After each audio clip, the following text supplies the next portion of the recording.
Yung mga par, kamusta? Ang matinding respeto kay Manny Pacquiao. Pero bagong lahat mga idol, suportahan nyo naman ang ating channel. Maraming salamat po.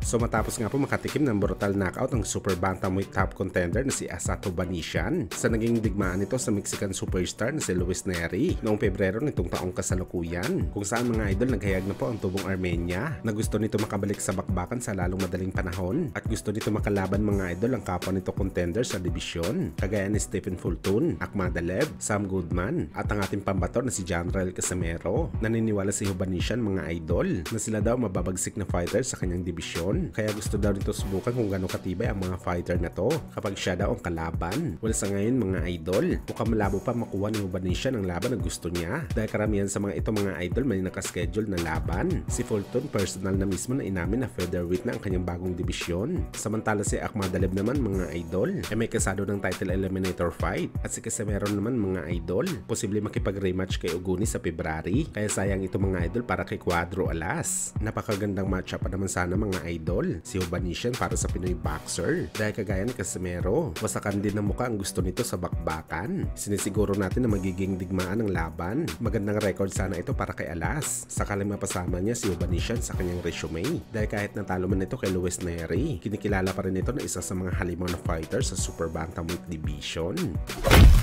Sa kabilang banda naman mga idol, sa naging dinner gala nga po ng mga boxing legend na ginanap sa Riyadh, Saudi Arabia, kung saan bukod sa mga ilang boxing legend na masayang nakipagbanding sa ating pambansang kamao Manny Pacquiao, kagaya na lang ng 6th Division World Champion Oscar De La Hoya, ang dating pinatulog ni Pacman na si Ricky Hatton, at marami pang iba. Agaw pansin dito mga idol ang pound for pound boxer at current unified heavyweight champion na si Alexander Usyk dahil personal nito mismo sinugod at makamayan ang nag-iisang 8th Division World Champion. At kung saan hindi na rin pinalagpas ni Usyk mga idol ang pagkakataon na magpa-autograph sa Pinoy legend. Well, nagpapahiwatig lang talaga ito mga idol na pati si Alexander Usyk kabilang sa mga tumitingala kay Pacman bilang isa sa mga GOAT sa sports ng suntukan.